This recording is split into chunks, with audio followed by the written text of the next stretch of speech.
Família, cheguei aqui em Hastings, são 8 horas. Como eu dormi em Nova York, não vou essa madrugada. Olha como tá o carro. Eu vou ter que limpar agora, que saco.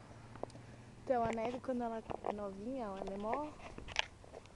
Tá vendo? Mó bonitinha. Mas ai, é um saco, eu tô sem luva. É uma merda fazer isso. Desculpa, foi palavrão. Ai, quanta neve. Nossa, tem muita neve. Sabia que tinha tanto. Deixa eu pegar outro negócio.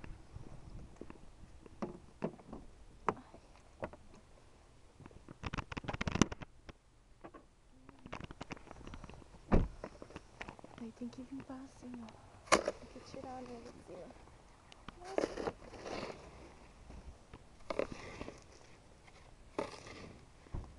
Nossa.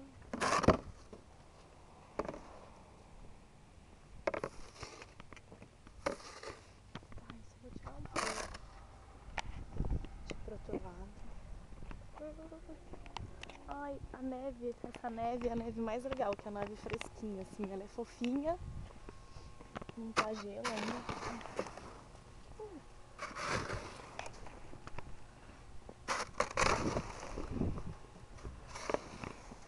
Ai.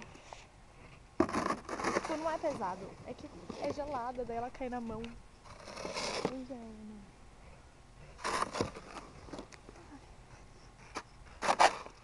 Tem uma outra pessoa ali também fazendo isso.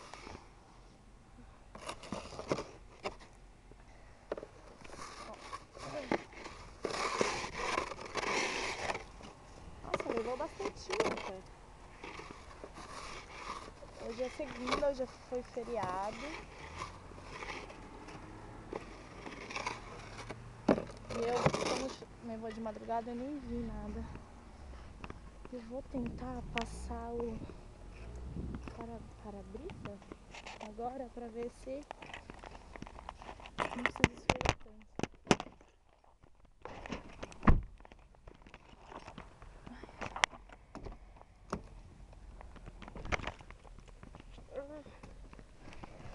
Ai, esse frio.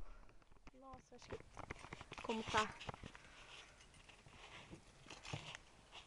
Vamos ver se meu plano vai dar certo.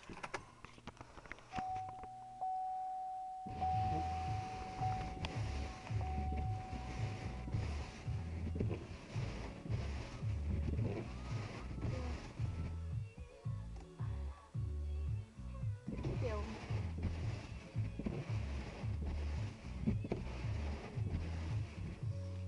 Bom, gente, eu vou desligar agora, porque tá cheio de neve ainda onde eu tô aqui e é bem perigoso dirigir na neve.